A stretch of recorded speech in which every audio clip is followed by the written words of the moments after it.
Obviamente nosotros no podemos dejar de lado el tema de lo que se denomina la incertidumbre.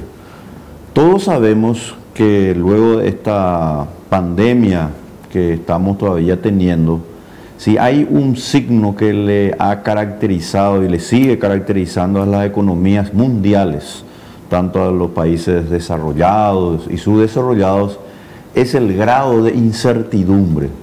¿Qué tanta incertidumbre existe para que las personas, las empresas, los que crean la riqueza a través de la innovación, la creatividad, etcétera, puedan crear cada vez más bienes y servicios? Pues obviamente la incertidumbre es muy alta porque tenemos el tema de la vacuna, tenemos el tema de las políticas económicas de los gobiernos que no han cesado. Y esa es una gran diferencia que yo tengo con varios colegas, amigos, etcétera, ¿verdad? Que no han cesado desde la pandemia a expandir políticas crediticias y de endeudamiento que han vuelto todavía más incierto el escenario económico. Y ahí estabas hablando, Gladys, por ejemplo, de lo que se denomina las proyecciones de crecimiento, de desempleo. Y ahí me llamó la atención, por ejemplo, que Argentina se habla de un crecimiento incluso superior a lo que veníamos prácticamente creyendo, y le ponen por debajo incluso a Brasil, etcétera, ¿verdad? ¿Qué quiere decir esto? Que realmente las proyecciones son muy difíciles. Si uno hace un dato econométrico que se puede hacer, y para eso se usa justamente las estadísticas, la matemática, uno puede establecer lo que se denomina un escenario a futuro, pero hay que ser sinceros, no solamente por esta pandemia, sino que porque la economía en sí misma siempre tiene un grado de incertidumbre. Nosotros no podemos tener una proyección muy certera, porque la economía en sí misma, siendo una ciencia social, tiene un alto grado al final de incertidumbre. ¿Por qué motivo? Y alguno dirá, ¿qué es lo que hace que algo sea incierto? Y algo es incierto cuando no se sabe qué es lo que va a ocurrir.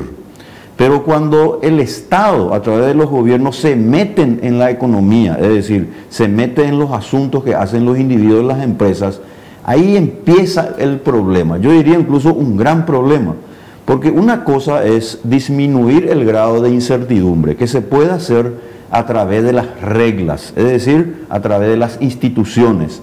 Y en la economía, por supuesto, las instituciones referidas, por ejemplo, a protección de la propiedad privada, regulaciones que impidan los monopolios, situaciones que impidan todo aquello que significa comercios que de alguna manera puedan afectar a los países más pobres, ricos, es decir, un sinfín de reglas que hemos creado. Si nosotros analizamos bien lo que venimos haciendo, y esto hay un estudio muy interesante que se hizo especialmente a partir de la década del 70, del 80, nosotros hemos introducido, me refiero a los gobiernos, en este caso con los seres humanos, a un alto grado de incertidumbre en cuanto se refiere a políticas impositivas y fiscales. Y ahí está el grave problema que lamentablemente hoy el mundo se está enfrentando. Nosotros, por ejemplo, acá en el Paraguay, nuestro nivel de endeudamiento ya ha salido fuera de los criterios de racionalidad que en su momento justamente el Fondo Monetario Internacional había establecido que no debería ser mayor al 25, 28%, ahora ya habla de un 33%, que podría incluso llegar a 40%, el famoso espacio fiscal. Todas ellas, ¿verdad?, conjeturas muy peligrosas. ¿Y por qué? Y ahí viene otra vez la explicación que nosotros no podemos dejar de lado. Ocurre que la macroeconomía y toda la escuela neoclásica que hoy está vigente en el mundo, prácticamente en casi todo el mundo, y aplican los gobiernos, en la macroeconomía se ha relegado lo que se denomina la función empresarial. Si uno analiza todos los textos de macroeconomía, prácticamente es nula lo que se denomina la función empresarial. ¿Y qué significa la función empresarial? Pues significa justamente darle importancia al sector privado como verdadero generador de la riqueza y de las innovaciones y de los cambios.